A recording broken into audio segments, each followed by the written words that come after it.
and welcome back to the GoLoud Sessions. On today's show, we meet Joseph Farrelly, Career Guidance Counsellor and host of the Talk to Joe Career Guidance podcast. We talk to him about how he became a guidance counsellor and what advice he has for Leaving Cert students. Thanks so much for joining me on the GoLoud Sessions. If I can turn the table on you for a second, because obviously Talk to Joe is all about finding out how people got into career paths and whatever else. How did you end up dishing out the advice and becoming a career guidance counsellor? Yeah, Farrelly, thanks for having me. The reason I kind of became a guidance counsellor was because of my own history of career guidance.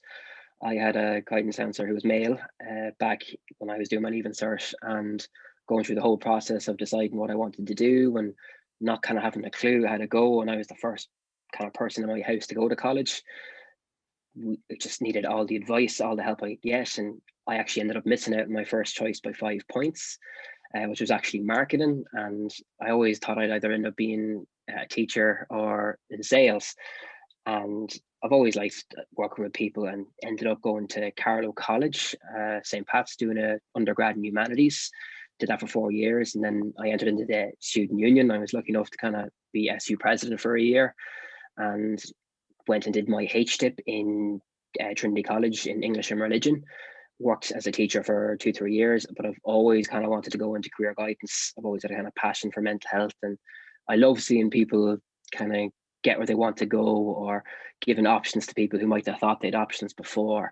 And I absolutely love it. I love the option of it, but the idea kind of behind the podcast was that when I was 17, I'd have loved to have known just a normal conversation where someone who wasn't a celebrity or wasn't a sports star and how they got into their job. What did they study? How did they do it? What was their kind of path? Because it's something that's lacking. Like, we can hear all the times that colleges are trying to, say which is a good course and which is not a good course. But I think that personal touch, it means an awful lot. For sure. How are you finding, or what kind of questions are you getting now with everything that's going on with this pandemic, with things being so uncertain? How are the conversations you're having with students changing, or have they? What kind of things are they coming to you about now? First question I always get is like, what's going on? Which I'd love to be able to answer, and I wish I had some like secret information, but that's the most common question. Then it's how do I fill out my CAO? What's the dates? What's the deadlines? If I want to study abroad, what can I do? If I want to defer a year of college and maybe wait it out, what do I do? How does it work? Even grants and here and there, which are like completely separate to applications for scholarships, they all come in together. So it's a constant list of questions. You always get the kind of common ones, but then there's really specific kind of circumstances where if a student is applying for the HERE program, like it's the same form for everyone, but everyone fills it out differently based on their circumstances. So I'd often get questions about how to fill it out or how to help with that. What advice would you give to anyone who maybe is struggling with maybe picking a path, or maybe has a few things in mind? Like, how do you know? And I know it's something that people come back to and they're like, you never know. But I suppose, what advice would you give to someone who maybe wants to find out or try and get on the path to maybe having something figured out or finding out what they're passionate about or what they're good at? I do this thing with my students where I talk about the 80% rule. That if you're interested in something, you find a course that is linked to that, and then you take out a pen and paper, you take out all the modules. If you like 80% of all the modules on that course, you will like the course. If you don't like 80% of those modules, don't do it. Don't even consider doing it, because the hardest mistake is kind of seeing someone who's 6 months into a college course and realizing, Jesus, this is not what I signed up for. So kind of this time at the minute, you can use it to rank in order of preference what you actually want to do. For example, I always say to a student, like, listen, if you're going out with someone, you better like 80% of them. Otherwise, don't go out with them. Like it's the same for picking a college course or a career path or a trade.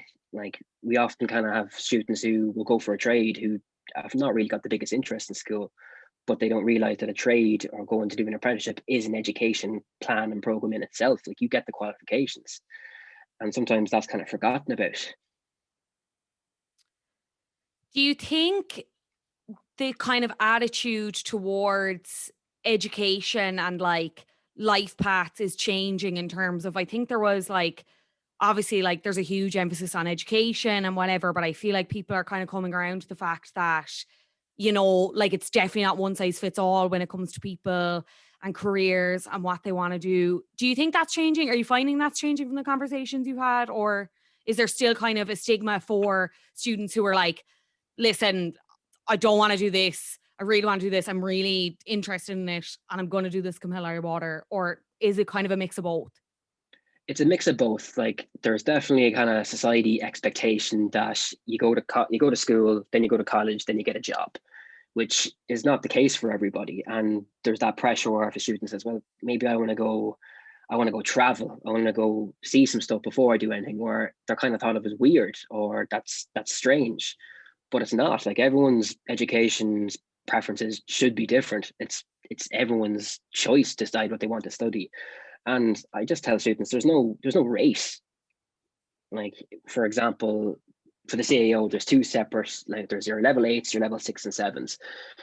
If you decide to do a level 7 and it takes 3 years, you can do an add-on year and you get the same qualification as someone who started at level 8. It's the same qualification, but the supply and demand for it means that the level 7 is not seen as the same sort of like grand feeling, like I want to be studying a level 8 rather than level 7. If your qualification is the same after 4 years, it's the same qualification. And kind of touching back, like say the idea of I want to go to a prestigious university, and that is important, but it's what suits the person that's applying for something. Like some people might want to go to Dundalk, or some people might want to go to Trinity, or want to maybe study and get out of their home place. Maybe they want to go to Sligo. Like it's different for everyone, and that's why it's so important to actually listen and hear stories and talk to those around you, and again really kind of focus on yourself, because like I thought it was brilliant in normal people kind of seeing that kind of decision where a GEA player went and studied English, where it mightn't be seen as the normal thing to do, and that's what suited him. And it was brilliant to see that, where that was kind of challenged and that expectation was changed. But that's the same for everyone. Everyone should have the option of studying what they are passionate about, because if you really like what you're studying or what you're working at, you will be happier. How did you choose the guests for Talk to Joe? Because there's a big, like, wide breadth of people, in fairness, for people to choose from. I know we're only on, by the time this goes out, the first episode is out, we drop them weekly, so definitely keep an eye out for that on GoLoud. But yeah, like a big variety of guests. The idea behind it was that everyone's got different interests. For example, like if someone comes to me and they want to study animation, and I have no particular knowledge of animation, I know how to send someone on a course and how to study it, but I've no real passion for the subject. I have no real kind of experience in it. So I think it's great that I could talk to someone who's done animation, who loves animation, and that 17 or 18-year-old student who listens to that thinks, wow, that really is something I want to do. And it's just different strokes for different folks. Like, again, with guidance, is that everyone has a different interest and a different passion. Like you could easily have just a sports program where it's talking about sports, but that's only going to hit a certain demographic of people. So the idea behind this podcast was that it's different for different weeks, like, and to give a wide range of experiences that people have had. This is probably a hard and unfair question, but do you have a highlight from the series and from the episodes that you've recorded so far that you could share with us? There was one where someone went to study pharmacy, and they went to study it abroad, which is a really interesting way that he did it. Was that he didn't think he'd get the points to do it in Ireland, and he had to do the research himself and find out what way to study and he ended up going to the University of Sunderland. And to see his process of how he did that, came back, had to work a year up the north and then come back into the south. And I thought that was really, really interesting, because I had no real knowledge of how someone would go about that. There was also ones where you've seen people who went on to become a physiotherapist and did a course and was thinking long term, how can I get into this? And ended up doing a master's, and kind of shows how there's different back doors and different ways to qualify and different routes. And it's just like, they're all kind of highlights in a way, because the reason I picked different people in different podcasts was that they were passionate about what they actually did. I think that comes across, that if someone loves their job, they're willing to talk about it. For sure. It just goes to show, like, if you want to do something enough, you'll make it happen. It doesn't matter how hard. And it's great to see. The rest of the episodes are going to be such a treat for anyone who wants to listen. Where can people find out more about you, Joseph? On my socials, so it's Farrelly Career Guidance on Twitter, Facebook, and Instagram. That's where you'll always get me on one of them. My email for inquiries is farrellycareerguidance@gmail.com. So if anyone has any questions or wants any help, feel free to DM me or email me. It's no problem at all.